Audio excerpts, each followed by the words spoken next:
पास जो देखकर भी नहीं दिखते पाठ के प्रश्नोत्तर इस वीडियो में करेंगे। सभी बच्चे ध्यान से इन प्रश्नों को समझेंगे। पाठ की रीडिंग आपको पिछली वीडियो में मिली है। सभी बच्चे वीडियो को लाइक एंड सब्सक्राइब जरूर करें, जिससे कि और भी वीडियो आपके पास टाइम से आए।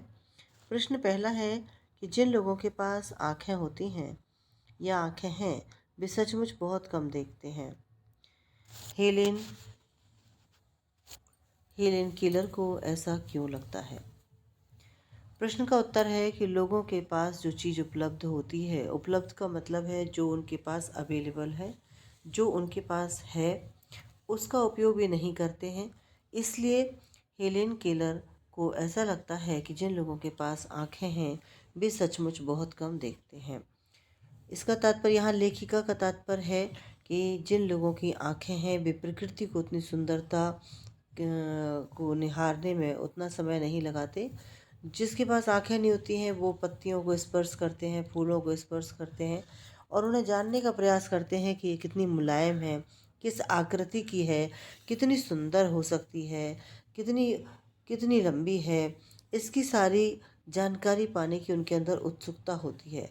लेकिन जिनके पास आँखें होती हैं, वो बड़ी बड़ी सुंदर प्रकृति के नज़ारों को देखकर भी कहते हैं कि कुछ खास नहीं है। प्रश्न दूसरा है कि प्रकृति का जादू किसे कहा गया है? तो आपको पता ही है कि प्रकृति तो समय समय पर अपना जादू बिखेरती रहती है। बसंत का मौसम है, तो बसंत के मौसम में प्रकृति कितना पूरी धरती पर जगह जगह फूलों की खुशबू, पीले सरसों की खुशबू खेतों में होती है।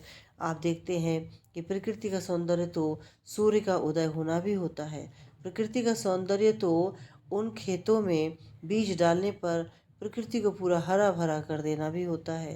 प्रकृति का सौंदर्य तो चंद्रमा में भी है। तो यहाँ पर लेखिका कहती है कि प्रकृति के सौंदर्य और उसमें होने वाले दिन प्रतिदिन बदलाव को, जब कोई चीज़ जैसे सुबह होती है, शाम होती है, दिन होता है, रात होती है, तो ये दिन प्रतिदिन के बदलाव को प्रकृति का जादू कहा गया है। प्रश्न तीसरा है, कुछ खास तो नहीं, हेलेन की मित्र ने यह जवाब किस मौके पर दिया? यह सुनकर हेलेन को क्यों आश्चर्य हुआ? उत्तर इस प्रकार है कि एक बार हेलेन केलर की प्रिय मित्र जंगल में घूमने गई।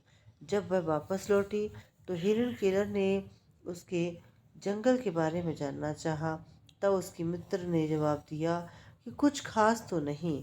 यह सुनकर हेलेन को आश्चर्य हुआ, क्योंकि आंखें होने के बाद भी कुछ देख नहीं पाते, किंतु वे तो आंखें ना होने के बावजूद भी प्रकृति की बहुत सारी चीज़ें स्पर्श करके ही महसूस कर लेते हैं।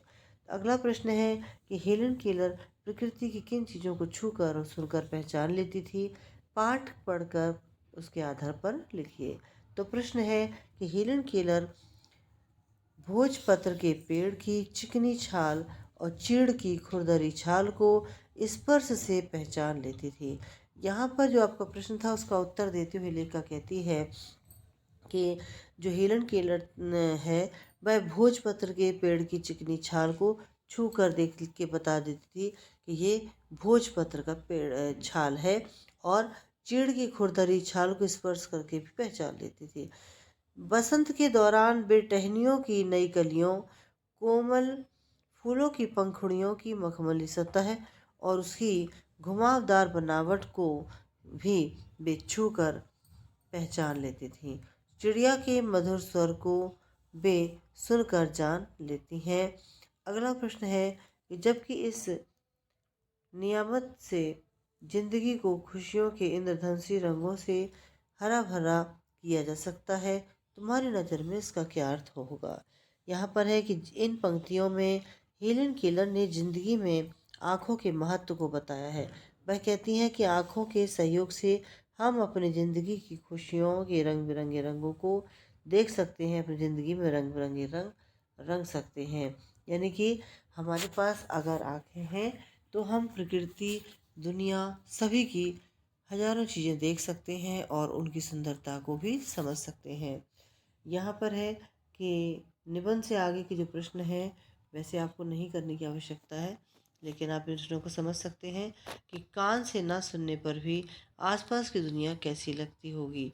इस पर टिप्पणी लिखो और साथियों के साथ विचार करो।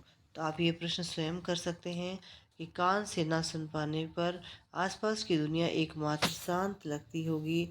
हम दूसरों की बातों को सुन नहीं पाते, केवल चीज़ों को देखकर हम उन्हें समझने का प्रयास करते हैं। प्रश्न है कि कई चीज़ों को छूकर ही पता चलता है, जैसे कपड़े कपड़े की चिकनाहट या खुरदरापन, पत्तियों की नसों का उभार आदि। ऐसी और चीज़ों की सूची तैयार करो जिसको छूने से उसकी खासियत का पता चलता है। मैंने आपसे कहा था कि कुछ लोग पत्तियों की आकृति को छूकर बता देते हैं और कुछ उसकी मुलायमियत को बता देते हैं। तो इस तरह से प्रश्न का उत्तर है कि चाय की गर्माहट, बर्फ़ की ठंडक, घास की नरमी, कपड़े का गीलापन, ये सारी चीज़ें आप इन्हें छूकर पता कर सकते हैं। हम अपनी 5 इंद्रियों में से आँखों का इस्तेमाल सबसे ज़्यादा करते हैं। ऐसी चीज़ों के एहसासों की तालिका बनाओ जो तुम बाकी 4 इंद्रियों से महसूस करते हो: सुनना, चखना, सूंघना और छूना। उत्तर इस प्रकार है: सुनना, संगीत सुनते हैं, पक्षियों की चहचहाहट सुनते हैं, पशुओं की आवाज़ सुनते हैं। जब आपको माइंडफुलनेस कराया जाता है तो आपसे कहा जाता है कक्षा के बाहर से आने वाली बहुत सारी छोटी बड़ी आवाज़ों को ध्यान से सुने। चखना, तीखापन, मिठास, नमकीन, ये आप चख के बताते हो।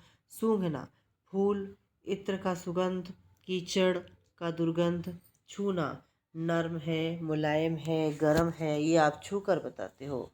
इस प्रकार से ग्रामर में आइए भाषा की बात पर। पाठ में स्पर्श से संबंधित कई शब्द आए हैं। नीचे कुछ और शब्द दिए गए हैं। बतलाओ कि किन चीज़ों का स्पर्श ऐसा होता है। चिकना, चिपचिपा, मुलायम, खुरदरवा और लिजलिजा, ऊबड़-खाबड़, सख्त और भुरभुरा।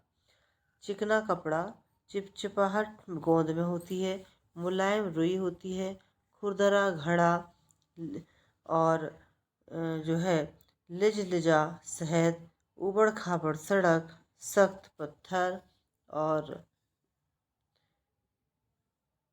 भुरभुरा गुड़। इस प्रकार से आप सभी लोग इस पाठ में आए हुए प्रश्नों के उत्तर करेंगे।